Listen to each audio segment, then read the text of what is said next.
বৃষ্টির মধ্যে বাসায় বসে থাকতে থাকতে একদম বোর হয়ে গেছি। তো কাজিনের সাথে চলে আসলাম ঘুরতে।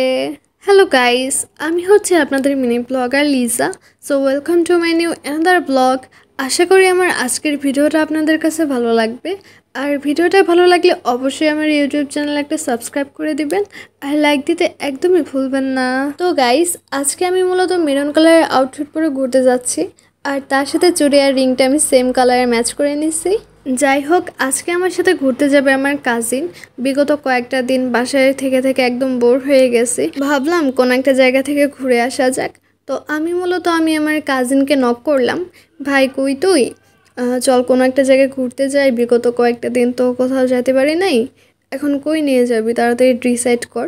পরে ও আমাকে বলল, আচ্ছা আমার নজরে এমন একটা জায়গা আছে যে জায়গাটা গেলে তোর মুড একদম ফ্রেশ হয়ে যাবে, সেই জায়গায় তোকে আজকে নিয়ে যাব। মানে ও আমাকে সারপ্রাইজ দিবে এইটা বললো আজকে। যাই হোক, আমিও তো রেডি হয়ে আসছি যে ও আমাকে আজকে কোথায় নিয়ে যায়। এই দিকটায় আমি আমার জামা একদমই ঠিক রাখতে পারতেছিলাম না, বারবার উড়ে যাচ্ছিল আমার জামা। যাই হোক, এটা ক্যারি করা অনেকটা টাফ ছিল আমার জন্য। এর মধ্যে খেয়াল করলাম আকাশের অবস্থা একদম বাজে, মানে আকাশে অনেকটা মেঘ জমে আছে, না জানি কখন যেন বৃষ্টি পড়ে। আমি তো দোয়া করতেছি যে বৃষ্টি যেন আজকে না পড়ে, যদি বৃষ্টি পড়ে তাহলে আমার আজকে আর ঘোরা হবে না। দোয়া করতে করতে আমি অলরেডি আমার গন্তব্যস্থানে পৌঁছাই গেছি। এখানে মূলত আমার কাজিন আমার জন্য ওয়েট করতেছিল। ফার্স্টে ও আমাকে খেয়াল করে নাই, পরে খেয়াল করছে যে আমি ওর কাছে চলে আসছি। আমার কাজিনের সাথে আপনাদের পরিচয় করিয়ে দেই। ও হচ্ছে আমার ভাই মাহি। ও আমার 1 বছরের জুনিয়র। ও এবার এসএসসি দিবে, মানে 2025-এর ব্যাচ। তো আমি মূলত ওর সাথে মাঝে মধ্যে ঘুরতে আসি। ওর সাথে ঘুরতে আসা তো অনেকটা মজাদার, কারণ ব্যাগ ক্যারি করতেও অনেকটা হেল্প করে। এর জন্য মূলত এত ভালো লাগে ওকে। মাহি মূলত আমাকে সর্বপ্রথম ফুচকার দোকানের এখানে নিয়ে আসলো। আমি বাসা থেকে আসার সময় ওকে বলছিলাম যে আমি আজকে ফুচকা খাবো। তো ও আমাকে মূলত এইখানে নিয়ে আসলো, বাট এইখানে এসে দেখি দোকানটা বন্ধ। মানে কিছুক্ষণ আগে এটা বন্ধ হয়েছে, এতক্ষণ খোলাই ছিল। এটা হচ্ছে আমাদের রাজবাড়ির সব থেকে ফেমাস একটা ফুচকার দোকান। যদিও এটা অনেক বড় একটা রেস্টুরেন্ট না, কিন্তু এই দোকানের ফুচকাটা অনেক বেশি টেস্ট, এর জন্য মূলত এটা এতটা ফেমাস। এরপরে আমার নজর গেল ফুলের দোকানের দিকে। আর এইখানে আমি যখন আসি তখনই তো আমি এখান থেকে একটা না একটা গোলাপ কিনবই। তো আজকেও মূলত আমি সেই কাজটাই করব। আমি আমার ভাইয়ের সামনে মূলত জিদ ধরছিলাম যে আমাকে গোলাপ কিনে দে। তো ও আমাকে মূলত এই গোলাপের দোকানটায় নিয়ে আসলো। বাট এইখানকার গোলাপটা একদমই ভালো ছিল না, অনেকটা মানে কেমন যেন অনেকটা শুটো শুটো হয়ে গেছে।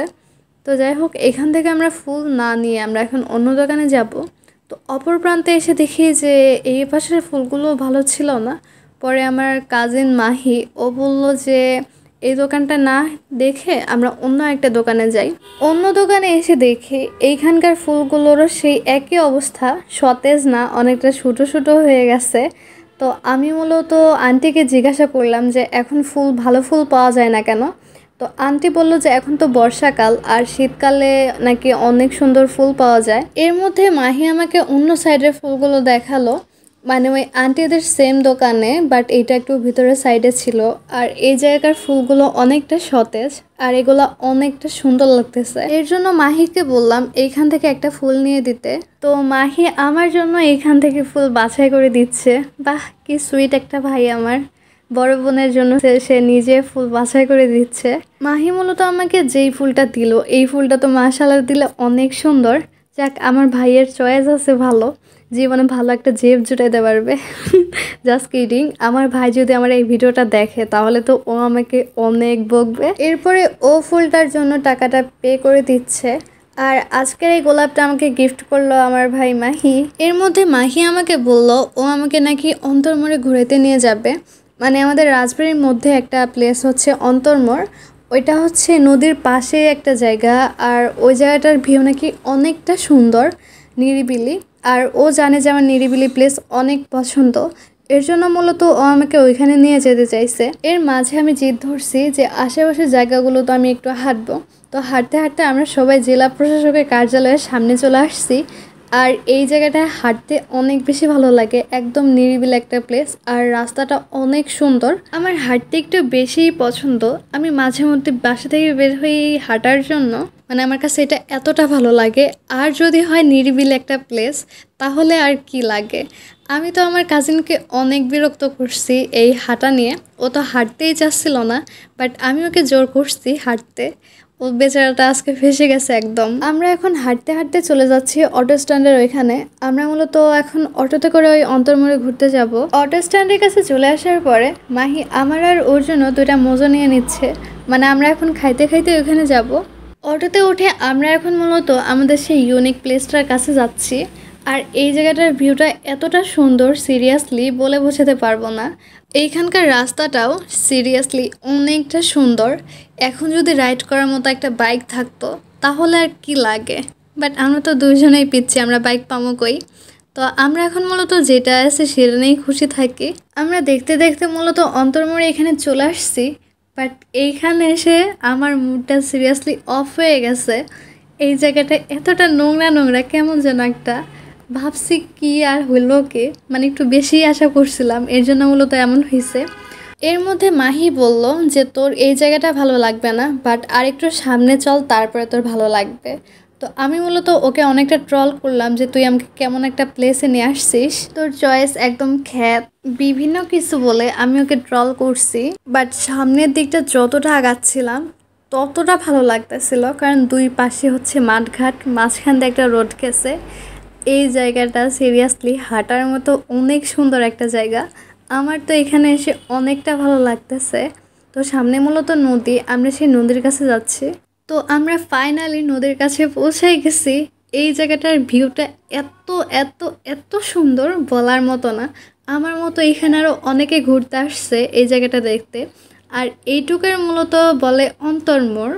আর এই জায়গাটা কেমন আমি বলি, একদম মন ঠান্ডা হয়ে যায়, মুড একদম ফ্রেশ হয়ে যায়। কারো যদি মুড অফ থাকে তাহলে সে যদি এইখানে আসে তখন তার মুডও ঠিক হয়ে যাবে, কিছুটা এমন।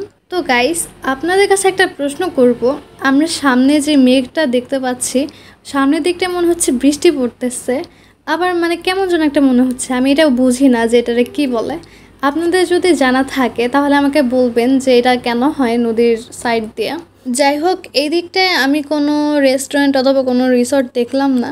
তো সামনে দেখতে পেলাম যে একটা ঝালমুড়ির দোকান, মানে ছোট্ট করে একটা আঙ্কেল দোকান দিচ্ছেন, কিছুটা এমন।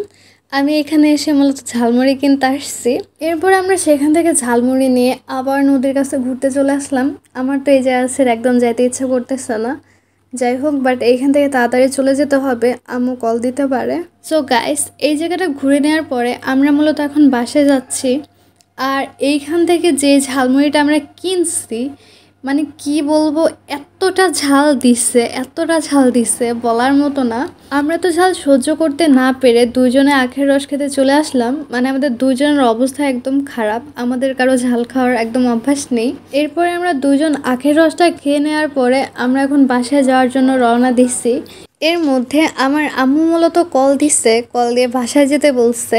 আর এও বলে দিচ্ছে যে মাগরিবের আগে বাসায় পৌঁছে যেতে হবে, কারণ আম্মু এইভাবে বাইরে থাকাটা একদম অ্যালাউ করে না। এর জন্য মূলত এখন আমাকে আরও তাড়াতাড়ি যেতে হচ্ছে।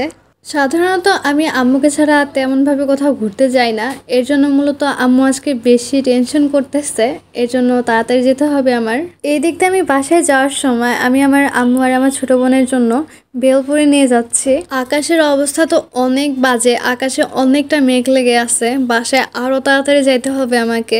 বাসায় যেতে যেতে দেখলাম একদম সন্ধ্যা লেগে গেছে। আজকে যে জায়গাটায় গেছিলাম ওইখানে যাইতে একদম 30 মিনিট সময় লাগে আমার বাসা থেকে, এর জন্য মূলত এতটা লেট হয়েছে।